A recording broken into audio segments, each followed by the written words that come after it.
I'm sorry for the sickly green hue in the bunker this week. I don't necessarily like pea green bunker light week, but you have to have it. It's got to come eventually. We need the shakeup here in the bunker to keep our wits about us, keep our sanity. And of course, I realized I made a mistake last week when I had Dorothy up here. I said it was her mother who called her Dorothy. And of course, that wasn't her mother. It was her Auntie M. Auntie M said, Dorothy. I felt it was important to point this out to you. Okay, there are two different ways you can study the prophets. You can do it the sucky way, or you can do it my way. The sucky way is to study each prophet in minute detail, including what they ate for breakfast, what color they dyed their beards, what their wives' names were, how long they all went without taking a shower. The sucky way is to study the prophets individually and then hope to understand them as a whole. The Zender way, on the other hand, is to first understand them as a whole, and then from clues you get from the whole and the way you see the whole thing going, the progress, which you wouldn't see if you started studying the bark on the tree instead of the forest, from there you can make, in my humble opinion, more accurate assessments of the individual prophets. Kind of like knowing the structure of Revelation. If you know the structure first, the aerial view, like we've been telling you, oh, this is the throne section, this is the temple section. Once you get that aerial view, then you can make accurate judgments about the individual parts of Revelation, because now you know where the individual parts will fit. But if you start putting the individual parts under a microscope first, and that you think you have everything, and you develop definitions based on the individual parts, then you go to the aerial view, you're more likely to discover that you've made the classic screw up of missing the forest for the trees. So we start with a forest here in my series, big picture in the book of Revelation. Only then do we start climbing trees, even building tree houses, and maybe even tapping one or two of the trees to sample the sap. I'm all for that. Going to do that probably. And oh, by the way, the first method of studying the prophets, the sucky way, that's the method used almost universally by students of prophecy. In other words, this is what they generally teach in seminaries when they attempt to produce men and women of God via an assembly line with a prefabricated protocol and pre-crafted curriculum. And usually what happens, of course, if you do that, you get a pre-crafted conclusion. That's why almost all schools of prophecy say basically the same things, no matter where you look online, looking for on prophecy, the Antichrist or Israel, anything with the 1,000 years, the 70th heptad they all reach the same conclusion, because give or take a few details, they all learn what they learned from a mainstream curriculum with mainstream methods that are, I don't know, they're never rethought. Nobody ever retools them. Nobody ever comes into the boardroom and says, hey, let's try something completely different. No, you can't do that, because that would risk everything gained by the ruts. People gravitate towards ruts because ruts are easier. People love ruts. You remember that poem, The Road Less Traveled By? Yes, that's right, Robert Frost, 1920. The road less traveled by is not a rut, which verifies the axiom, which verifies the truth, really, that the religious majority are always wrong, because they always travel along the paths of those who've gone before. They never ask questions,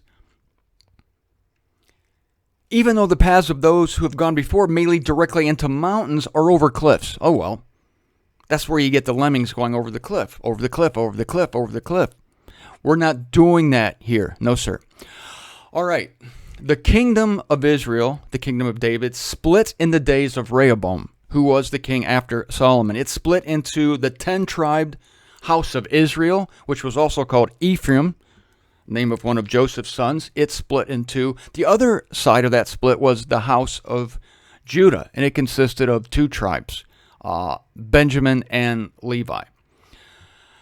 So this epic event in Israel's history, the splitting of the kingdom, you go, why would God do that?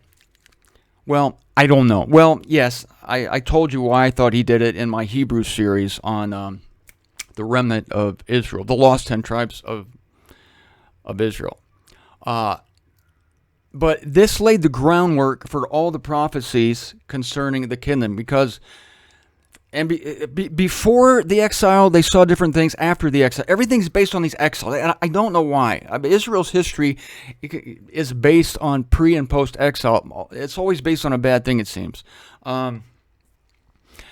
So both the house of Israel went to the north, into Samaria. The house of Judah remained in Jerusalem, but they were both taken into exile. So, probably one of the reasons why Israel's time is measured in relation to bad things, for instance, like the cutting off of Messiah in Daniel, or the breaking of the covenant of the man of lawlessness, everything's based on these bad things. Probably, yeah, good point. Yeah, probably because there are far more bad things in Israel's history than good things. Great point. Yeah, I'm sure that's the answer. Yes, thank you for providing that. We only have one type of fodder here, basically. Yeah, and most of it is bad fodder, horse manure maybe. So the prophets who prophesied for the sake of the house of Judah stayed in Jerusalem, Levi and Benjamin. They fall into three main divisions. Pre-exile prophets were Isaiah, Jeremiah, Hosea, Joel, Amos, Obadiah, Jonah, Micah, Nahum, Habakkuk. Some people say Habakkuk. Maybe it is Habakkuk, but I don't like it. First of all, I don't like any mother who would name her son Habakkuk. I like Habakkuk. I don't care if it's right or not. I'm using it. Okay, the other one, Zephaniah. This is before the house of Judah went into exile into Babylon. Those were your prophets. Here are your prophets, ladies and gentlemen. I just named them. Now, there are the exile prophets. These are Ezekiel and Daniel. These two guys spoke to the exiles on God's behalf while they were in Babylon. All right, so next we have, can you see Robin over here? I know I keep blocking them out. I hate to do that. So next you have the post-exile prophets, talking Haggai, talking Zechariah and Malachi. They wrote about stuff that was going on when Judah came back to Jerusalem, rebuilt the temple after Nebuchadnezzar had wrecked it, and all sundry things related to that epic disaster, which was nonetheless a direct strike from God, planned by him, executed by him, using a heathen king for the discipline and the growth of his people. Now, on to the prophets relating to the house of Israel. Those are the northern tribes, some of whom do double duty, as we shall see. They relate to both Israel and Judah, some of them. I'm not sure why. I'm sorry, I just don't. No, we'll ask God when we see him. I can't know everything here. So these fall into 5 divisions. I want you to pay very close attention here. We're laying the groundwork. Aerial view of the prophets. They're pre-Assyrian prophets. These were the prophets of the period prior to the Assyrian invasion and the fall of Samaria. Samaria was where the northern tribes were. And these are your pre-Assyrian prophets, ladies and gentlemen. Obadiah, Joel, Jonah. Got that? Did I say that Samaria was the northern capital of the northern tribe? Yeah, okay, they did. All right, look, folks, I know this stuff isn't sexy. It's not flashy. But we're learning that God gradually reveals things. That's the lesson this week. God gradually reveals things as time goes on. That is cool. I mean, in my opinion, that's really cool. What's cool about the study of the prophets? I never realized this before until I looked into it. And again, it tells you that God does different things at different times, which goes against some current thinking that God does everything at once. And how dare you say God changes? Well, he doesn't change, but his methods change. He reveals different things to different people at different times. It doesn't mean he's changing, does it? So we see the kingdom gradually unfolded. We can't look at the pre-exile prophets and blame them for not seeing 2 comings of Christ. That's right. I'm getting a little ahead of myself here. The pre-exile prophets, I'm going to lay this out today. They only saw 1 coming of Christ. This is fascinating, I think. Getting a little ahead of myself there. We can't blame Jeremiah for not knowing what God showed John on the island of Patmos. Yeah, I suppose we could blame him, sure, but it would be unfair to blame him. The guy only saw so much. God only showed him so much. You can only know what God shows you. You can only see what God wants you to see. You can't blame John for not knowing Paul's evangel, can you? But here's who we can blame.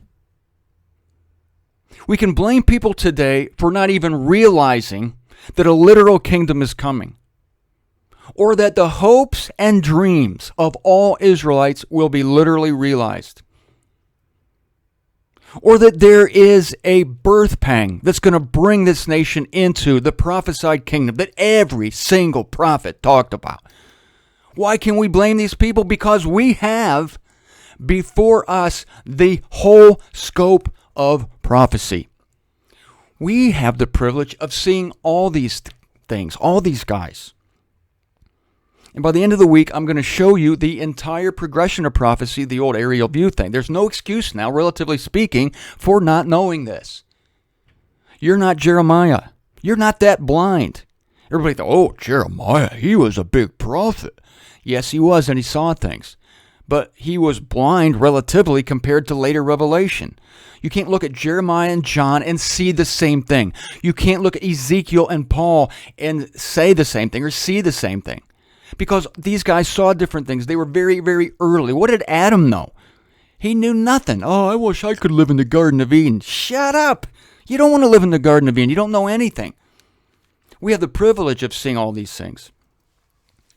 You're not even Ezekiel, who saw more than Jeremiah. You're not Daniel, the great prophet Daniel. You're better than him. You see more than him. He longed to see things. He cried. He wept. We're going to see that when God gives Daniel the prophecy of the 77s of years, 490 years given to Israel. He was found worthy. If he's found worthy, what about you? Jeez, oh Pete. So here's the question. What have the prophets said lately? Huh? Yeah, what have they said lately? You're not even John. You can't even stop with John on the island of Patmos because somebody came after him. Someone was called after John, who not only sees the coming of the 1,000-year kingdom, but he sees the end of the 1,000-year kingdom. And not only does he see the end of the 1,000-year kingdom, but he sees the new heavens and the new earth. And not only does he see the end of the new heavens and the new earth, but he sees to the consummation of all rule and all reigning, to a time when Jesus Christ delivers up a completed universe to his God and Father. So no more excuses, please. We're learning a lesson here. Prophecy is progressive. You can't camp on Jeremiah and think you have the whole picture. You can't camp on Ezekiel or Daniel. You can't even camp on John. What has God said lately? There's a good question. Here's the big thing. If God gave everything in one lump, then we could say that John has nothing new from Daniel, and Daniel has nothing new from Jeremiah, and Paul has nothing new from John. But we can't say that. We can't. So let's wake up. Let's smell the progression of prophecy. Let's see if we can get some kind of caffeine-like high here, a caffeine high, a prophecy high of information and knowledge and wisdom that the plasticine products of mainstream prophecy, the pastors, the wizards of smart, today's theology world, they're never going to get this stuff. Okay, so now we have the prophets during the Assyrian captivity. The armies of Israel, the armies of Assyria again took the northern tribes of Israel into Samaria. Yes, that was quite rude of them. I agree. These prophets are Isaiah, Hosea, Amos, Micah, Nahum, and our friend Habakkuk. I told you some of these people do double duty. I can't help people who say Habakkuk. I'm sorry, I can't help those people. Then we have the prophets of the transition period between captivity and restoration. That would be Zephaniah. Sorry, this is one guy, Zephaniah. So God rest his happy soul. Here are some double duty prophets who prophesied grandly and maybe even more broadly than the others. Jeremiah, Ezekiel, Daniel. Okay. Now we have prophets, name them all, who did their prophecy thing during the time of the Medo-Persian Empire, also known as the Persian period, from that time down to the time of the close of the so-called Old Testament prophets. Got the whole scope. Haggai, Zechariah, Malachi. I mentioned those guys, right? Okay, yeah, they're from the Persian period. Haggai, Zechariah, and Malachi. Sorry, I hope none of the families of these men are offended. So tomorrow, we're going to look at what these prophets saw and, more importantly, what they did not see. We're looking into this so that you might see everything.